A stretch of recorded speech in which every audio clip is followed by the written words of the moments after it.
Welcome to today's episode, where we share the heartbreaking news of extraordinary American legends who passed away in the last 24 hours on May 24, 2025.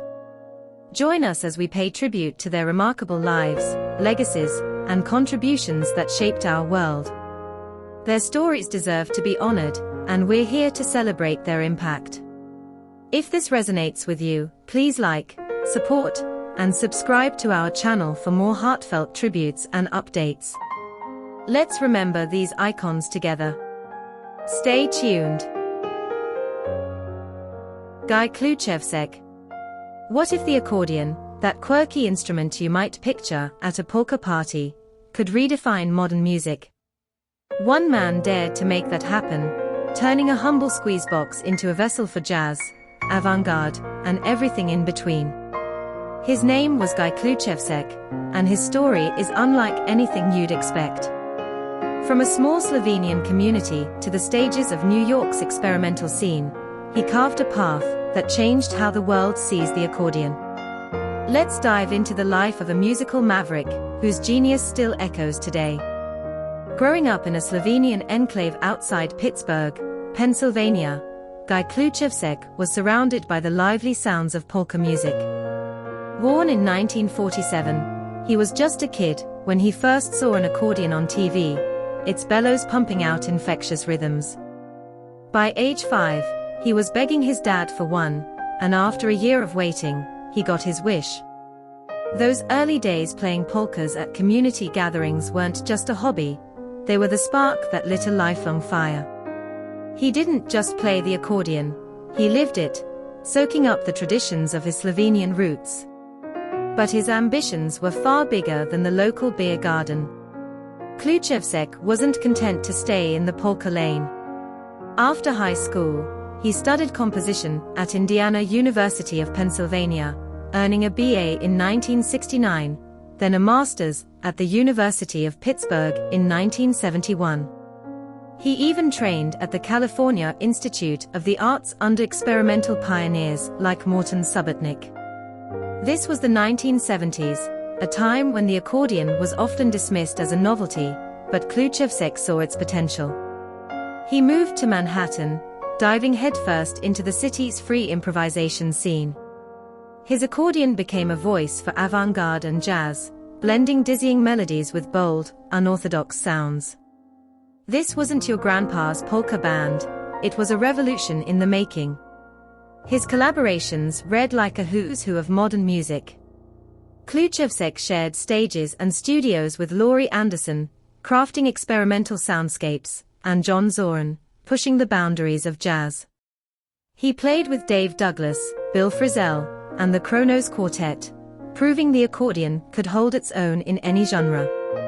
One standout moment came in 2018, when he performed Danny Boy alongside Renee Fleming at Senator John McCain's funeral, a haunting performance that moved presidents and mourners alike. His ability to weave the accordion into such diverse settings wasn't just skill, it was a testament to his vision. But that wasn't the whole story. In 1996, Klucevsek took his mission global by founding the Accordion Tribe, a collective of master accordionists from Finland, Sweden, Slovenia, Austria, and the US. This wasn't just a band, it was a movement to show the world what the accordion could do. They released albums and toured Europe, even inspiring a documentary, Accordion Tribe, Music Travels. Klucevsek's work with the group fused Eastern European folk, jazz, and experimental sounds, earning praise for its fearless creativity. Fans still talk about how those performances redefined the instrument, making it a symbol of innovation rather than nostalgia. And what happened next would shock everyone. Klucevsek's compositions were as playful as they were profound.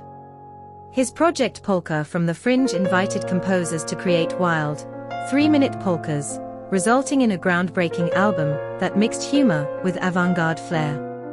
Pieces like Flying Vegetables of the Apocalypse and A Little Madness in the Spring showcased his knack for blending wit with technical brilliance. He wrote for theater, dance, and film, even collaborating with John Williams on scores for Steven Spielberg's The Terminal and Munich. His music was a kaleidoscope of styles: tango, waltz, klezmer, and more, always delivered with a wink. But behind the creativity, a quieter struggle was unfolding. For nearly a decade, Klucevsek faced a formidable opponent, neuroendocrine cancer. Diagnosed in the mid-2010s, he kept composing and recording, even after retiring from performing in 2018.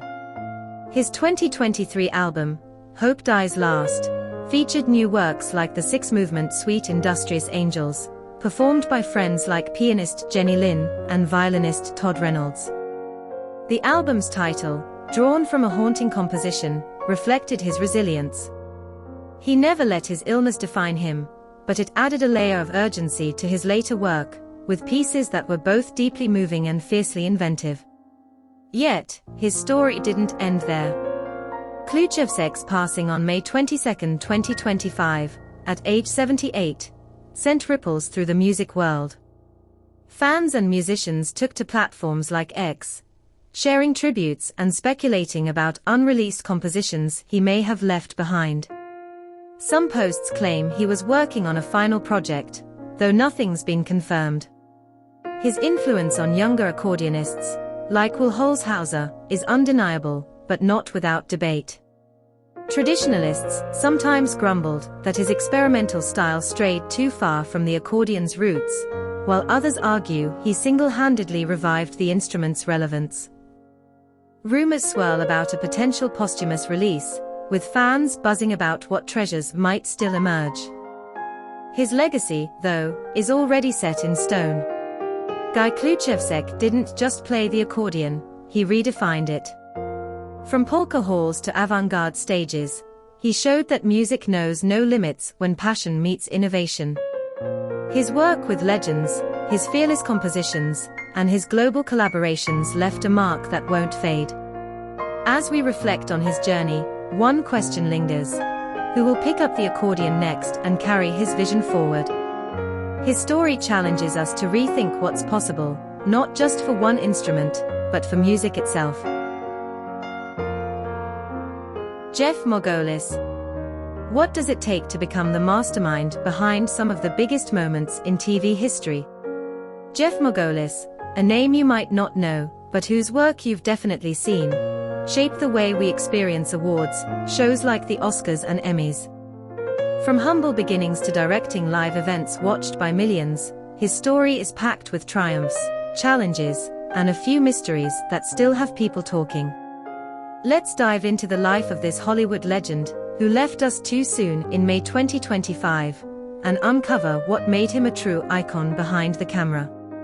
Margolis didn't start at the top. Born in Los Angeles, he kicked off his career in the most unglamorous way possible, holding cue cards for his uncle, Monty Hall, on Let's Make a Deal. Picture a young Jeff, standing off camera, making sure game show contestants knew what to say. It wasn't flashy, but it was a front row seat to the chaos of live television. That early grind taught him the ropes of keeping a show on track when anything could go wrong. And trust me, in live TV, things go wrong all the time.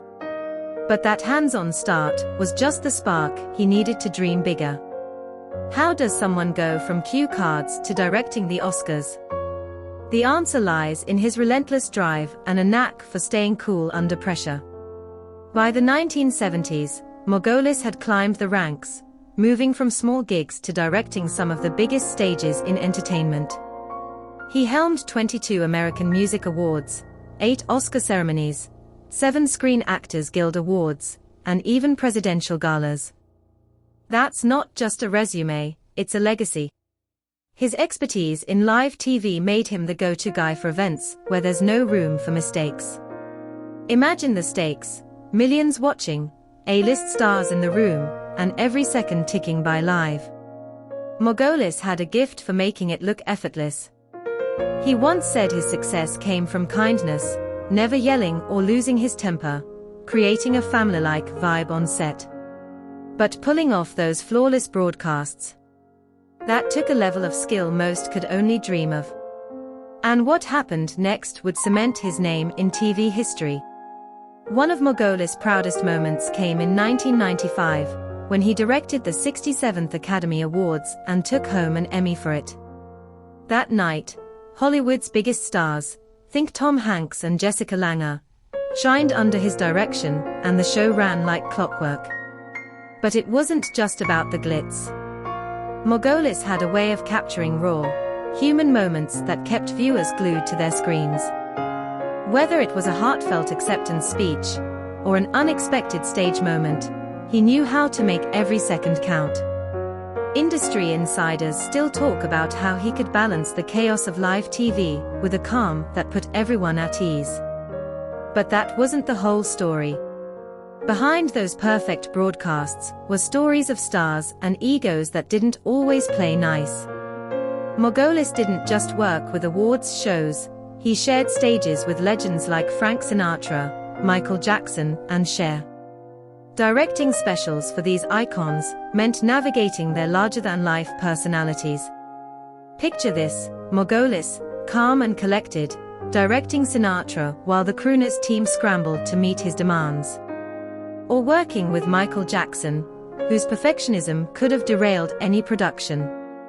Yet Margolis pulled it off, delivering specials that fans still rewatch today. Whispers from crew members suggest not every moment was smooth. Some say there were heated clashes over creative control, though Margolis kept those stories under wraps. Those untold dramas only add to the intrigue of his career. How did he keep those icons in check? That's a question even his closest colleagues can't fully answer. Live TV isn't just glamorous, it's brutal. The pressure of directing a show like the Oscars, where one wrong cue could mean disaster, is enough to break anyone. Margolis thrived in that high-stakes world, but at what cost? Insiders have long speculated about the toll that kind of stress takes on even the toughest directors. Long hours, endless planning, and the weight of millions of eyes, it's a recipe for burnout. Some say Margolis' calm demeanor hid the strain he felt, keeping his struggles private. Reports from those close to him hint that the relentless pace of live TV might have impacted his health over time, though no one's confirmed it. And what happened next would shock everyone. On May 23, 2025, Jeff Margolis passed away in Nashville, Tennessee, at the age of 78. His family confirmed the news, but here's where things get murky: they didn't share a cause of death. Fans and industry folks took to platforms like X, speculating about what happened. Was it a sudden illness? The lingering effects of a high-pressure career? No one knows for sure, and that silence has sparked all kinds of theories online. Some posts suggest he'd been quietly battling health issues, while others wonder if the stress of decades in live TV finally caught up. What we do know is that his death hit the industry hard. Tributes poured in from the SAG Awards Committee and Directors Guild of America, calling him a creator of unforgettable moments. But the mystery around his passing keeps fans searching for answers.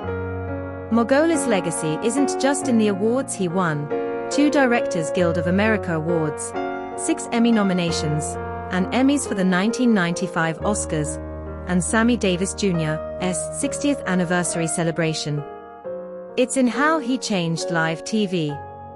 For 16 years, he shaped the SAG Awards into a must-watch event, blending glamour with heart. His memoir, We Live in 5, My Extraordinary Life in Television, gave a glimpse into his world, but even that left some stories untold. Colleagues say his kindness set him apart. He built trust with crews and stars alike, creating a vibe that made every show feel like a family affair. That's rare in an industry known for egos and chaos. But there's a twist. Some speculate his nice guy approach made it harder to say no to demanding projects, piling on the pressure. So, what's the real story of Jeff Margolis? He was a visionary who turned live TV into an art form, a director who wrangled icons and chaos with a smile. His death in 2025 left a void, and the unanswered questions about his final days only deepen the intrigue. From cue cards to Emmy wins, his journey shows what it takes to shine behind the scenes. But it also raises a bigger question: who's going to step up and carry his torch in the high-stakes world of live television? That's something worth thinking about. Let us know in the comments what you think made Margolis a legend, and stick around for more stories that pull back the curtain on Hollywood's biggest names. Teresita Reyes. What does it take to become a legend in a country that never forgets its stars? Teresita Reyes, a name that echoes through Chilean homes, wasn't just an actress. She was a force who brought characters to life and faced battles most never saw. From her breakout roles to her heartbreaking final days, her story is one of triumph, struggle, and unanswered questions. Today, we're diving into the life of a woman who captivated millions, revealing the challenges and mysteries that defined her journey. Let's start at the beginning, where a small-town girl made a choice that changed everything. Early life and unexpected beginnings. Teresita Reyes was born on February 4, 1950, in Osorno, a quiet city in southern Chile. With Palestinian roots on her mother's side, she grew up in a world far from the glitz of television. Her early years were grounded, but her dreams were anything but small. She enrolled in law school at the prestigious Pontificia Universidad Católica de Chile, ready to follow a stable path. But something didn't feel right. 2 years in, Teresita made a bold move. She ditched law for theater. Can you imagine the courage it took to walk away from certainty for the unpredictable stage? That decision wasn't just a career shift, it was the spark of a legacy. But how did a theater student become a TV icon? Let's find out. Rise to stardom. In 1981, Teresita stepped into the spotlight with Villa Los Aromos, her first telenovela. It was a small role, but it put her foot in the door of Televisión Nacional de Chile. Through the 1980s, she took on supporting parts, each one building her reputation as a versatile actress. By the 1990s, she was jumping between networks, working with Canal 13 and later Megavision under producer Haval Abreu. These years weren't glamorous, they were gritty, filled with long hours and fierce competition. Yet, Teresita's charm and talent shone through, making her a familiar face in Chilean homes. Her big break was still to come, though, and it would change everything. Section 3. The Machos Phenomenon and Peak Fame. In 2003, Teresita landed a role that would define her career, Machos on Canal 13. This telenovela wasn't just a show, it was a cultural earthquake, gripping audiences with its raw drama. Teresita's performance stood out, earning her a place in the hearts of millions. She followed it with hits like Brujas in 2005 and Papi Ricky in 2007, each role showcasing her ability to blend humor, heart, and intensity. Beyond acting, she became a go-to face for advertisements, her warm smile selling everything from household goods to dreams. But while her career soared, her personal life held challenges that few fans knew about. Personal struggles and family life. In 1973, Teresita married Jorge Jacarman, a man who would be her partner for over 4 decades. Together, they raised 4 children, Jorge, Francisca, Carolina, and Teresita, building a life filled with love, but not without pain. When Jorge passed away in 2016, it hit Teresita hard. Fans saw her on-screen charisma, but behind the scenes, she was grieving a loss that left a void. She carried on, pouring her energy into her work and family, but that strength would soon be tested in ways no one expected. What came next would shake her world and her fans. The cancer battle and public response. In early 2025, whispers began circulating about Teresita's health. She revealed a devastating diagnosis: carcinoma in her jaw and stomach.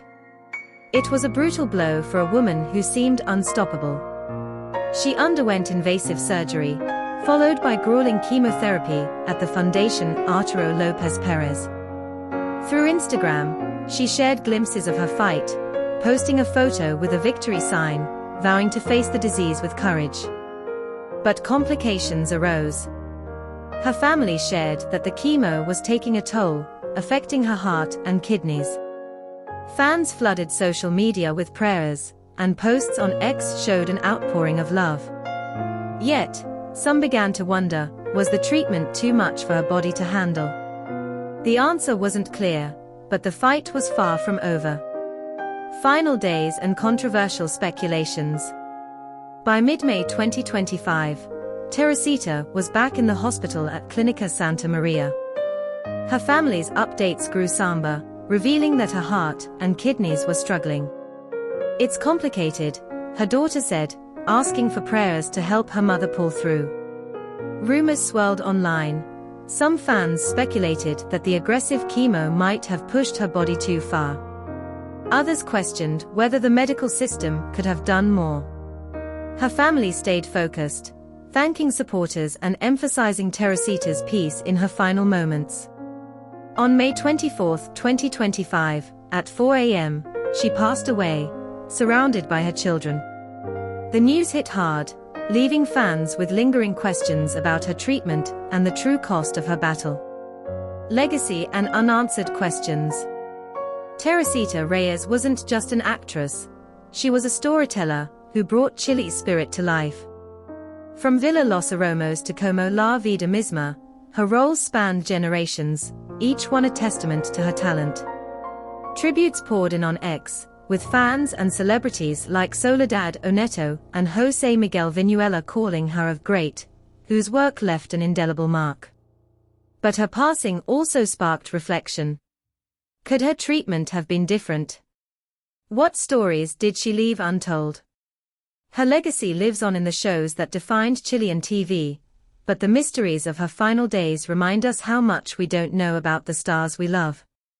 Teresita Reyes started as a dreamer in Osorno, became a titan of Chilean television, and faced her final battle with a courage that inspired millions.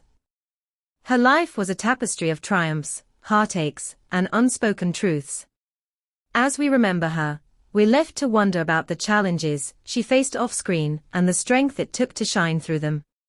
What's your favorite Teresita Reyes moment? Share it in the comments to keep her memory alive. And let's honor a woman who showed us that even in the darkest times, a spark can still burn bright.